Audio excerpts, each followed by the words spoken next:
नमस्कार, स्वागत है आप सबका। मैं मनोज श्रीवास्तव और आप देख रहे हैं हमारा खास कार्यक्रम सरोकार। जी हां, सरोकार में आज वाकई एक ऐसा मसला है जिसका सरोकार न सिर्फ एक व्यक्ति विशेष से, एक परिवार से, बल्कि पूरे देश से रहा है। उस खबर की चर्चा हम करने जा रहे हैं। 16 दिसंबर 2012 को इंसानियत को तार तार करने वाले चारों आरोपियों को फांसी की सजा का ऐलान हुआ।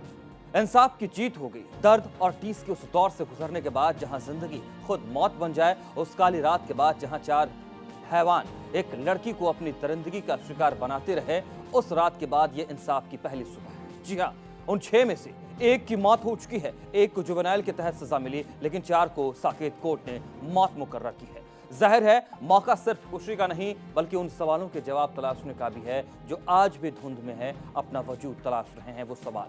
देखिए सरोकार में आज मृत्यु दंड। ये मैक्सिमम पनिशमेंट प्रोवाइडेड है अंडर द लॉ। मुझे लगता है कि जस्टिस किया गया। जरूर न्याय हुआ है। ये दुनिया भर में ये न्याय हेडलाइन बनेगा। दो राय नहीं कि दिल्ली गैंगरेप केस में मिली जीत आवाम की जीत है, ये उस निर्भया के हौसले की जीत है, ये उसके जज्बे की जीत है। अगर ऐसा नहीं होता तो मौत के मुहाने पर खड़े होने के बाद कब कौन कहां इंसाफ की बातें करता है। लेकिन उस बेटी ने यह जिद की और यकीनन ये उस बेटी का हौसला ही था जिसने इस लड़ाई में आवाम को साथ खड़े होने पर मजबूर कर दिया। तो आखिरकार इंसाफ की जीत हुई, आवाम की जीत हुई। वो लोग जीत ही गए जो सड़कों पर उतरकर बीते 1 साल से वेदना के लिए इंसाफ मांग रहे थे। जी हां, ये जीत है इंसाफ की, ये जीत है आवाम की, ये जीत है दर्द में डूबकर हमें अलविदा कह गई हमारी बहन, हमारी बेटी वेदना की, जो इस दुनिया से रुखसत होते होते भी इंसाफ की चाहत बयां कर गई। ये जीत है एक बेबस माँ बाप की, जिसने बीते साल 16 दिसंबर के बाद से 13 रोज लगातार अपनी बच्ची को तिल तिल कर मौत की गोद में समाते देखा, उसे दर्द में डूबते उतरते देखा, अपनी मासूम बच्ची को मौत के बेरहम पंजे में समाते देखा। सचमुच उस बदनसीब बेटी के माँ बाप अपनी बेटी की मौत के बाद जी तो रहे थे, लेकिन अपनी बेटी की मौत की यादों को दिल में समेटे। उनकी जिंदगी का मकसद सिर्फ अपनी गुड़िया की रूह को इंसाफ दिलाना था। जी हां, आज उन्हें खुशी तो नहीं, लेकिन हां उन्हें सुकून जरूर है, अपनी गुड़िया की रूह को इंसाफ दिलाने का सुकून। जी हां, ये जीत है इंसाफ के साथ खड़े उन लोगों की भी, जिन्होंने वेदना को इंसाफ दिलाने की खातिर इंसाफ की मशाल जलाई, पुलिस के डंडे खाए, सत्ता का दमन सहा, जख्म खाए, लेकिन आज उन जख्मों का मुकम्मल इंसाफ हो ही गया। आवाम के जख्मों की टीस खत्म हुई, अदालत की चौखट पर इंसाफ की जीत हुई। आज एक बेटी की रूह को मिला है मुकम्मल इंसाफ।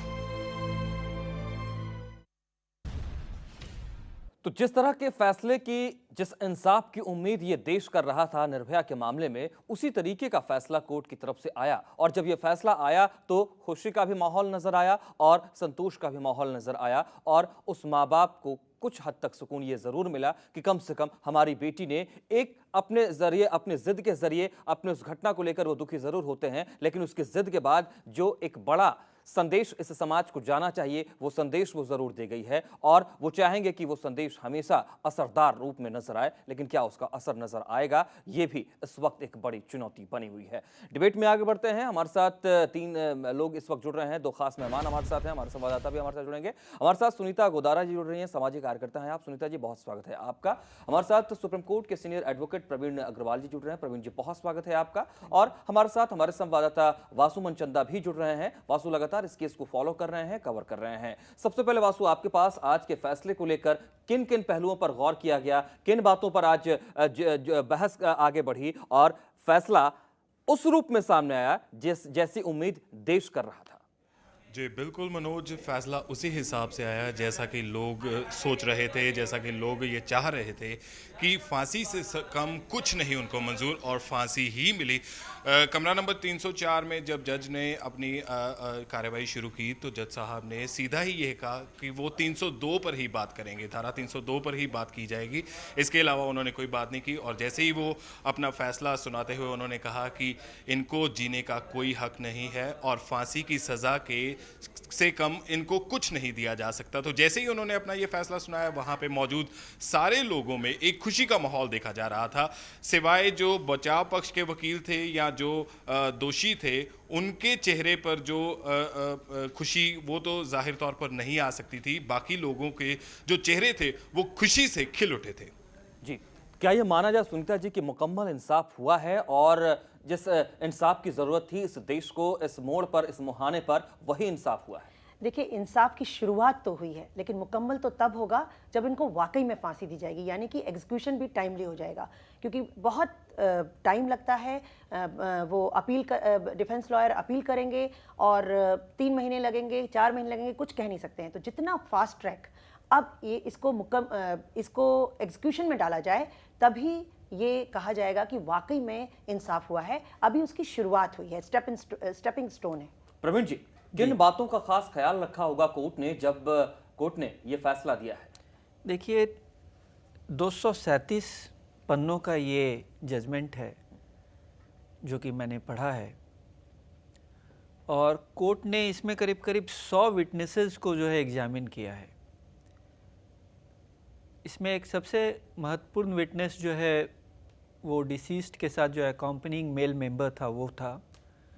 उसके गवाही को बड़ी तवज्जो दी गई है और बड़ा साइंटिफिकली जो है एविडेंस को एग्जामिन किया गया है, काफ़ी साइंटिफिक एविडेंस जुटाए गए हैं। स्टिल जब आप पूरे जजमेंट को पढ़ेंगे तो बहुत सारे ऐसे चीज़ें हैं जो डिफेंस लॉयर के पास इसमें उपलब्ध होंगे, जिसमें वो इस मैटर को लेकर के अपील में जा सकते हैं, और हो सकता है कि हाई कोर्ट का इंटरफेरेंस भी उनको अच्छा मिल जाए, कारण कि बहुत सारे साइंटिफिक गैप्स छोड़ भी दिए गए हैं इन्वेस्टिगेशन के क्रम में भी, और जजमेंट में भी उसको प्रॉपर्ली थोड़ा सा मेरे विचार में डील नहीं किया गया है। तो ये पोजीशन है। जी, सुनीता जी, आप कुछ कहना चाह रही हैं? हाँ, मैं ये कहना चाहती हूँ कि ये जो डिफेंस लॉयर्स हैं, जिस तरह से ये ऑफिसर ऑफ द कोर्ट होते हैं, और इनका मैं ये मानती हूँ कि मानव अधिकार के तहत और इनको ड्यूटी बाउंड हैं, तो ये इस तरह के जघन्य अपराध करने वालों को भी कोई ना कोई वकील देना पड़ता है। तो उतना तक अगर पेपर वर्क तक सीमित रहे तो बेहतर रहेगा। जब ये अनएथिकल हो जाते हैं, इमोरल हो जाते हैं, और इस तरह के ब्रूटलिटी के साथ में हीनियस क्राइम किया गया और हैवानियत की पराकाष्ठा पहुंच गई, और उसमें भी अगर जिस तरह से हम डिफेंस लॉयर्स का सुन रहे हैं, जो वक्तव्य आ रहे हैं कि एक भी जो ये कह रहे हैं कि एक भी अगर रेप हो गया तो मैं हाई कोर्ट जाऊंगा, मतलब क्या लॉजिक है? या तो उनको पूरा लॉ का ज्ञान नहीं है, और या फिर उनके अंदर संवेदनशीलता बिल्कुल नहीं है। तो मेरा कहना है कि ऐसे पूरी सोसाइटी में पूरे सेक्शन जो हैं, अलग अलग एरियाज हैं, उसमें जैसे हमारे स्पोर्ट्स में, मैं स्पोर्ट्स चैंपियन हूँ, हमारे स्पोर्ट्स में जो चीटिंग करते हैं, जो चीटिंग की वारदात को उकसाते हैं और ऐसे लोगों को सपोर्ट करते हैं, उनको बिल्कुल लाइफ बैन कर दिया जाता है। सेम वे ये जस्टिस, जो कॉन्सेप्ट ऑफ जस्टिस है, उसकी पिंपिंग कर रहे हैं, और इस तरह का जब होता है तो उसी से कोर्ट की डिले होती हैं, कोर्ट में प्रोसीडिंग्स लंबी पड़ जाती हैं, क्योंकि जब मालूम है कि केस बिल्कुल वाटर टाइट केस है, बिल्कुल क्लियर कट केस है, तो उसमें अगर वो गरीब हैं उनको आप पेपर वर्क में मदद कर दें, अगर आपने उनकी गरीबी का गुणगान करना है वो भी कर दें, लेकिन गलत और फॉल्स एविडेंस देके जिन्ना आर्गुमेंट नहीं देना चाहिए। जिन्ना आर्गुमेंट से मेरा मतलब है कि पहले माँ बाप का कत्ल कर दिया लड़के ने, और उसके बाद कोर्ट के सामने खड़ा होकर कह रहा है कि जज साहब मेरे को माफी दे दो क्योंकि मैं अनाथ हूं। इस तरह का जिन्ना आर्गुमेंट दे रहे हैं ये जो डिफेंस लॉयर्स हैं। नहीं, ये तो खैर आपने महत्वपूर्ण बातें की भी है, और मुझे लगता है कि जब से ये बहस शुरू हुई थी, इस पर लगातार कार्रवाइयां चल रही थी, ये बार बार बात आ रही थी कि देश की भावना ये है, क्या उस आधार पर फैसला होगा, और बार बार ये क्लियर किया गया कोर्ट की तरफ से, या डिफेंस लॉयर हो या फिर दूसरे पक्ष के वकील हो, कि भावनाओं के आधार पर कहीं कोई कार्रवाई नहीं हो रही है। अच्छा, एक मिनट, टू द पॉइंट पहुंचता हूं। वासु, जरा ये बताइए कि डिफेंस लॉयर एपी सिंह ने क्या कहा है कोर्ट से निकलने के बाद? जी, डिफेंस लॉयर का साफ कहना था कि इस फैसले को राजनीतिक प्रभाव के आधार पर यह फैसला दिया गया है। उनका कहना था कि जो शिंदे ने बयान दिया 10 तारीख की रात को, उसके बाद से ये फैसला को प्रभावित कर रहा है। और जैसा कि अभी मैडम कह रहे थे कि संवेदनशील मीन्स उनमें संवेदना बिल्कुल नहीं थी उनके वकील में, जो बचाव पक्ष का वकील था। जैसे ये डिसीजन उन्होंने दिया कि जज साहब ने जैसे ही कहा कि 302 की धारा के तहत ही फैसला दिया जाएगा और फांसी के अलावा इनको कुछ नहीं दिया जा सकता, तो ये जो बचाव पक्ष के वकील थे ये वहाँ पे बैठे हुए थे। इन्होंने मेज पर अपना हाथ मारा और निराशा तो जाहिर तौर पर इनके चेहरे पर साफ देखी जा सकती थी। और दूसरी बात की जैसा कि ये कह रहे हैं कि इन्होंने जैसे ही ये अदालत के बाहर आए, जैसे ही कोर्ट के बाहर आए, तो इन्होंने कहा कि 3 महीने का समय है इनके पास अपील करने के लिए, और इन 3 महीनों में वो देखेंगे कि दिल्ली में कोई रेप की घटना होती है या मर्डर की घटना होती है, और अगर ऐसी कोई घटना सामने आती है तो वो इस फैसले को तार-तार कर देंगे। ये उनकी वर्डिंग थी। ठीक है, आप हमारे साथ बने। प्रवीण जी, ये जो डिफेंस लॉयर की जो बात हो रही है, स्टेटमेंट जो उनके सामने आई है कि या फिर जो तरीका, जैसा वासु बता रहे हैं कोर्ट के अंदर, जब जस्टिस खन्ना ने कहा कि इस पर 302 के तहत ही हम आगे बढ़ेंगे, वहां जो ये बता रहे हैं कि इमेज को हाथ मारना, या फिर ठीक पब्लिकली आकर के भी जो उन्होंने कहा कि अगर ऐसा 2 महीने 3 महीने में देखता हूं, अगर एक भी ऐसा केस हुआ है तो फिर मैं नहीं जाऊंगा आगे, अगर ऐसा केस होता है तो मैं आगे जाऊंगा। क्या ये तरीका सही है? आप भी न्यायपालिका के हिस्सा है, बेशक आप डिफेंस में हैं, और एक व्यक्ति जो है वो पीड़ित परिवार की तरफ से पैरवी कर रहा है। क्या ये तरीका सही है? आप कहीं ना कहीं शासन व्यवस्था को चैलेंज कर रहे हैं। देखिए, शासन व्यवस्था को चैलेंज करना नहीं करना एक अलग इशू है, और जुडिशियल प्रोसेस एक अलग इशू है। कोई भी डिफेंस लॉयर भी एक आदमी होता है, उसमें भी संवेदना होती है, चाहे वो डिफेंस में खड़ा हो। आज कुछ मुकदमों में हम लोग डिफेंस में खड़े हैं, कहीं प्रोसिक्यूशन में खड़े हैं। हर लॉयर के साथ ऐसा होता है। ठीक। और इतने बड़े मैटर में, जो कि पूरे हिंदुस्तान जिसके तरफ आंख लगा करके देख रहा है, कोई भी लॉयर जो उस मैटर को कर रहा है, वर्चुअली वो अपनी बाकी पूरी वकालत किनारे करके इस प्रकार के किसी भी मैटर्स को करता है। कम से कम उतना पीरियड जितना पीरियड में 2 मिनट, ठीक है, उतना पीरियड जितना पीरियड वो मैटर करता है। तो जब जजमेंट, और वो कोई भी लॉयर अपना पूरा प्रयास ये करता है कि फैसला उसके हक में आए, और उसके लिए जो भी उसके पास लीगली अवेलेबल रेमेडीज हैं, जजमेंट्स हैं, जो डिफेंसेस हैं, जो विटनेसेस प्रोड्यूस करने के जो रास्ते हैं, वो सब कुछ वो एज पर दी लॉ करता है। तो उस हालत में जब निराशा हाथ लगती है तो बट नेचुरल है, उसका कहीं ना कहीं पे इफ़ेक्ट तो आएगा। तो ये सिर्फ उनका एक इफ़ेक्ट है, ये हमको नहीं लगता है कि वो बहुत सीरियस है इस मामले को लेकर के। इस संदर्भ में सुनीता जी, मैं आपके पास आ रहा हूँ, एक छोटा सा ब्रेक मुझे लेना है और सीधे मैं आपके पास आऊंगा, आपका रिएक्शन लूंगा। छोटा सा ब्रेक यहाँ पर लेता हूँ, जल्दी लौटता हूँ। ये मैक्सिमम पनिशमेंट प्रोवाइडेड है अंडर द लॉ। मुझे लगता है कि जस्टिस किया गया। जरूर न्याय हुआ है। ये दुनिया भर में ये न्याय हेडलाइन बनेगा।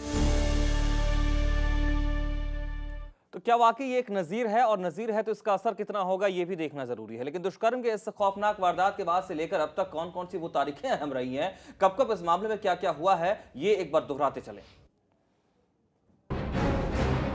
16 दिसंबर 2012 दिल्ली में 23 साल की मेडिकल छात्रा के साथ चलती बस में सामूहिक दुष्कर्म की वारदात हुई। लड़की और उसके दोस्त को गंभीर हालत में बस से फेंका गया। 17 दिसंबर 2012 अस्पताल में पीड़ित लड़की की हालत नाजुक। बस के ड्राइवर राम सिंह समेत 3 अभियुक्तों को गिरफ्तार किया गया।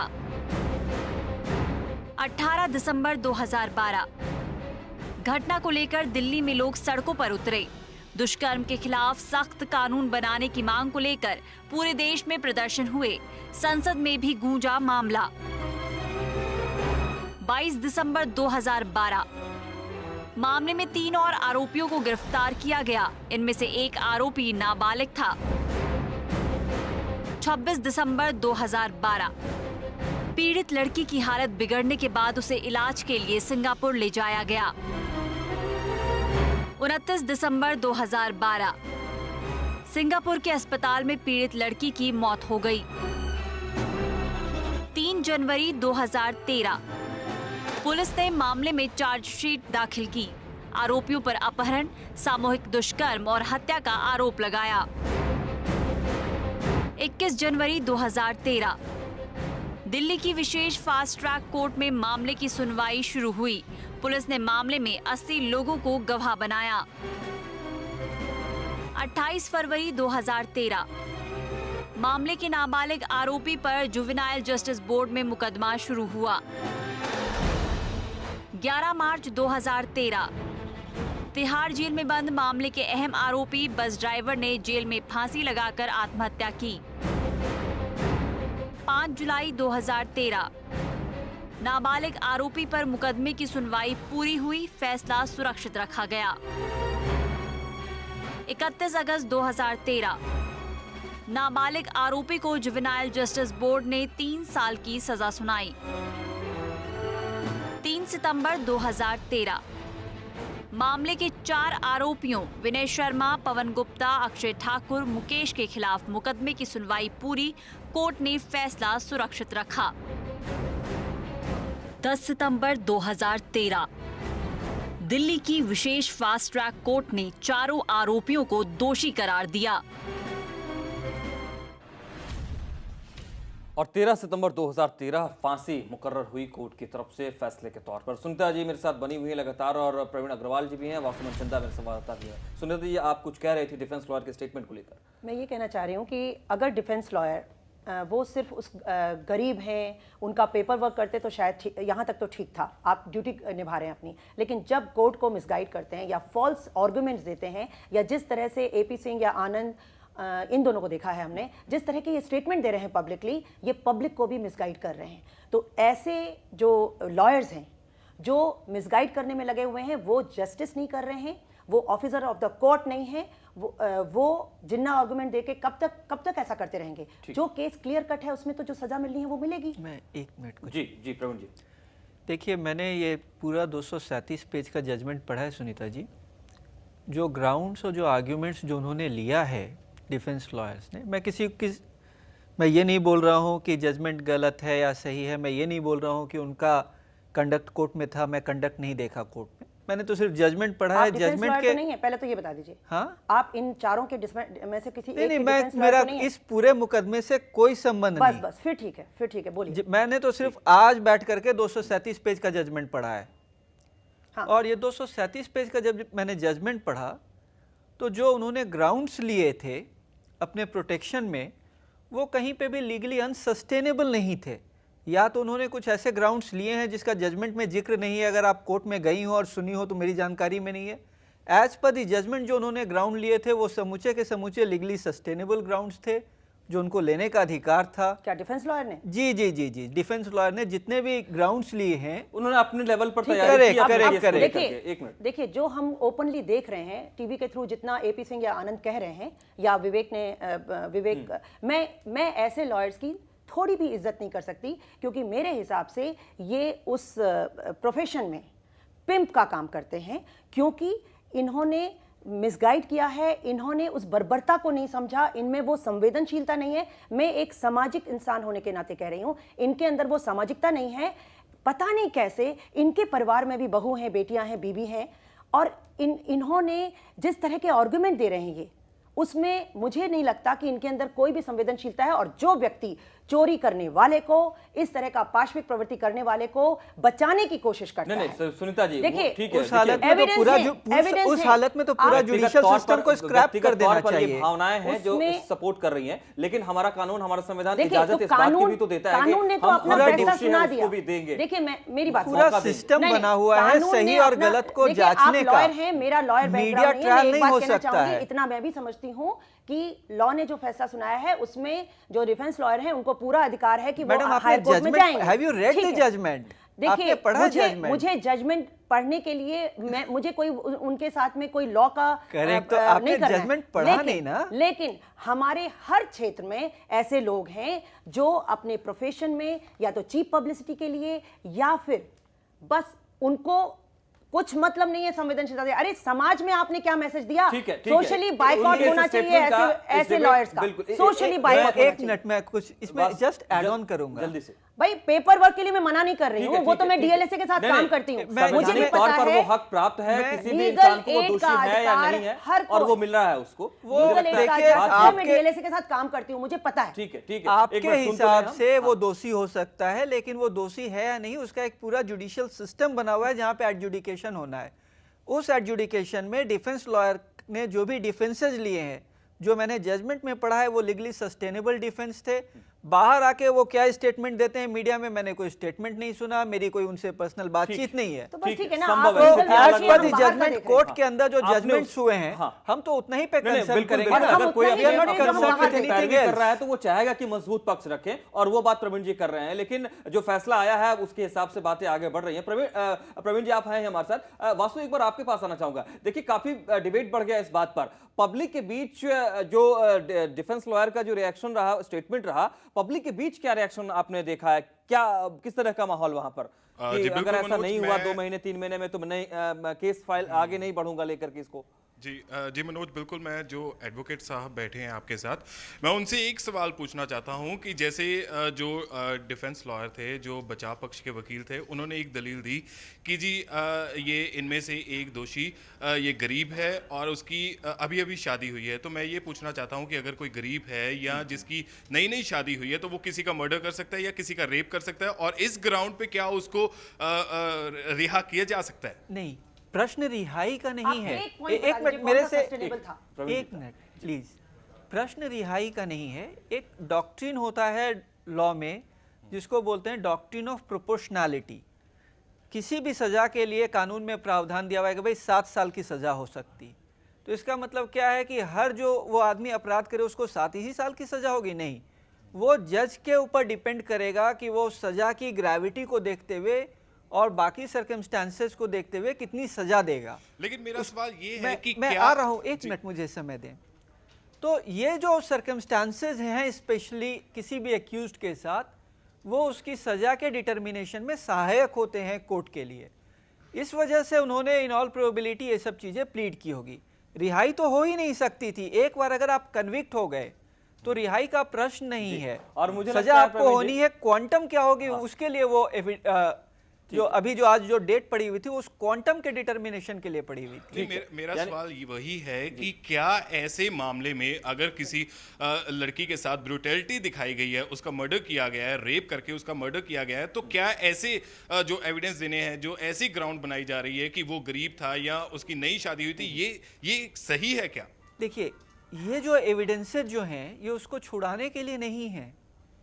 पहले ये बात आप समझ लें।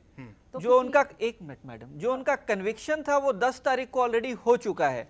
10 तारीख को 237 पेजेस का जजमेंट आया जिसमें कोर्ट ने जो है सब कुछ डिस्कस किया है, तो वहां पे वो कन्विक्ट हो गए। अब उसके बाद कोर्ट के पास दूसरा स्टेज आता है कि उनको कितनी सजा दी जाए। उनकी सजा में रियायत को लेकर के ये बहस आज वाली आगे बढ़ी थी। देखिए, Correct, जी। इस पे मैं एक बात कहना जल्दी चाहूंगी। से, सुनते हैं। आजीवन कारावास था मिनिमम और फांसी की सजा थी मैक्सिमम। आजीवन कारावास का मतलब इन ब्रुटलिटी वालों, इतने हैवानियत वाले लोगों को अगर आजीवन कारावास मिलता, जिसको भी मिलता है इसमें से, उसके साथ क्या होता? वो गरीब था, माना गरीब था, उसके पास में कोई काम का धंधा नहीं था, सिर्फ वो हेल्पर था बस में। और वो लोग को जब जेल में जाएंगे, रोटी कपड़ा और मकान का इंतजाम तो जेल ने कर दिया हमारे टैक्स पेयर मनी पे। और क्या मैसेज जाएगा समाज में? इस तरह के लोग जो स्ट्रगल नहीं करना चाहते रोटी कपड़ा मकान के लिए, सब रेप करके क्या जेल में चले जाएं? फिर सबसे बड़ी बात यह है कि एक बड़ा फैसला आया है, उस तरह का फैसला आया है जिसमें समाज, हमारा देश ये उम्मीद कर रहा था, ये सबक भी ले रहा था कि अगर ऐसा फैसला आता है तो वाकई एक बहुत बड़ा चेंज आएगा सोसाइटी में और बहुत बड़ा चेंज सोच में देखने को मिल सकती है। अब वो व्यवहारिकता परखने की जरूरत है, व्यवहारिकता में कि क्या वहां बदलाव आ पा रहा है, और ये आने वाला समय में अब हमें देखना होगा, परखना होगा और महसूस करना होगा कि वाकई कितना बदलाव आया है, कितनी सुरक्षित महिलाएं हैं यहाँ पर, क्योंकि कोर्ट ने तो ये फैसला दिया है और ये फैसला आवाम के लिए खुशनसीबी की बात है या उनके संतोष करने वाली बात है कि उनकी उम्मीदों के अनुरूप आया है। यानी अब और संभावनाएं बढ़ जाती हैं अच्छे बदलाव की, सकारात्मक बदलाव की। तो उम्मीद है इस दिशा में हम तेजी से आगे बढ़ेंगे। बहुत बहुत शुक्रिया सुनीता जी आपका, प्रवीण जी आपका भी शुक्रिया, बहुत बहुत शुक्रिया आपका। वासु लगातार